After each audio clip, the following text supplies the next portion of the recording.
Hello and welcome to 365 Days of Excelling with Clive. This is day 52, and today we are looking at spell check.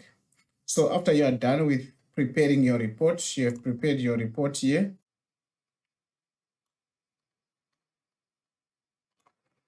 You have prepared your report here, and the next thing you want to do is to email this report to parents. So this is a student report, and you want to email it to the relevant parent. But however, if you look at my report here, I have spelling errors. So it's very difficult sometimes to spot the errors.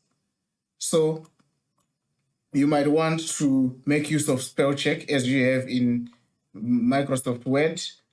So how can you do spell check in Excel? So to do spell check, you would go to review. Under review, you go here under spelling. Then you click on spelling here. Then it will ask you, because my cursor is here, to ask you, do you want to check from the beginning of the sheet? Yes, I want to check everything. I say yes.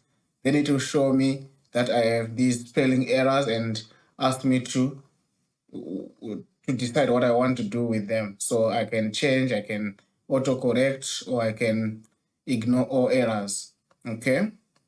Another way I can also do the same without even going to this tab is I can just press F7.